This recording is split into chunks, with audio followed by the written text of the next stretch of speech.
Hello everyone, in this video we will be discussing the types of IRB reviews and the different categories that fall within each review.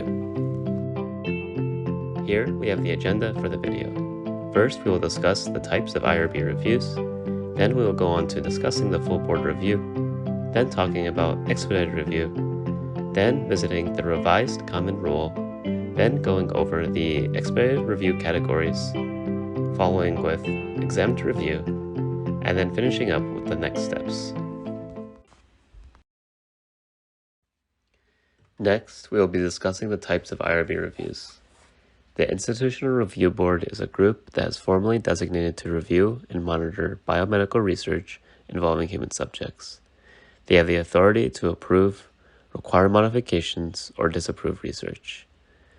Below are the types of IRB reviews. They include full board, expedited, and exempt reviews. Here we will discuss a full board review. A full board review is required for research not eligible for exempt or expedited review.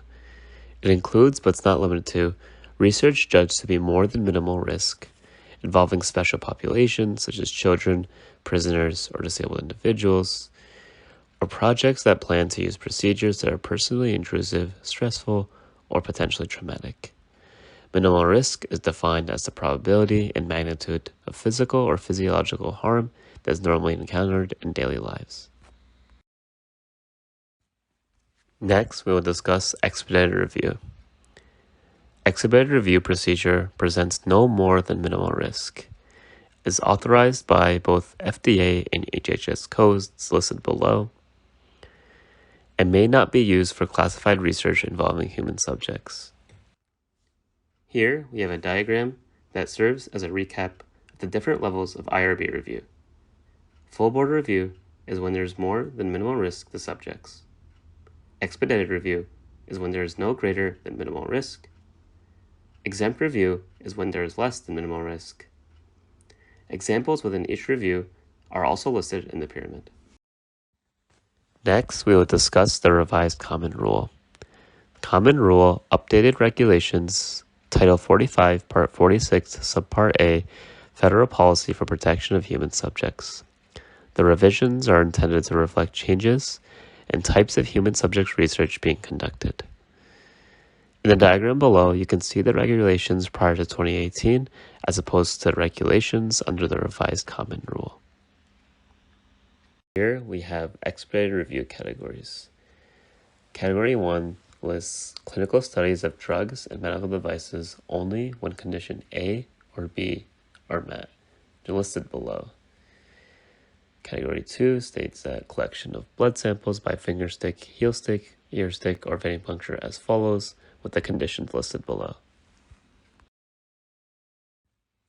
Continuing on with the expedited review categories, Category 3 lists the prospective collection of biological specimens for research purposes by non-invasive means, either from healthy, non-pregnant adults who weigh at least 110 pounds, or from other adults and children considering the age, weight, and health of the subjects, the collection procedure, the amount to be collected, and the frequency with which it will be collected. Collection of data through non-invasive procedures routinely employed in clinical practice.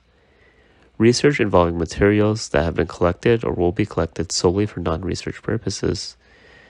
And collection of data from voice, video, digital, or image recordings made for research purposes. Please note that there are a total of 9 categories. The additional categories are provided in the Department of Health and Human Services reference at the end of this video. Here we discuss exempt review. It must not be greater than minimal risk and fall into one or more of the exempt categories listed below. The research should be conducted in established or commonly accepted educational settings. It should include interactions involving educational tests, survey procedures, or observation of public behavior if at least one of the following criteria are met. Information obtained is recorded in such a manner that the identity of the human subjects cannot readily be ascertained directly or through identifiers linked to the subjects. Any disclosure of the human subject's responses outside the research would not reasonably place the subjects at risk of criminal or civil liability. Information obtained is recorded by the investigator in such a manner that the identity of the human subjects can readily be ascertained. Exempt Category 3 involves research involving benign behavioral interventions in conjunction with collection of information through verbal or written responses or audiovisual recordings if subject prospectively agrees to intervention and at least one of the following criteria is met. Information obtained is recorded by investigator in such a manner that identity of human subjects cannot readily be ascertained. Any disclosure of the human subject's responses outside the research would not reasonably place the subject at risk of criminal or civil liability. Information obtained is recorded by the investigator in such a manner that the identity of the human subjects can readily be ascertained, and an IRB conducts a limited IRB review to make the determination required by Part 46, Section 11, Paragraph A.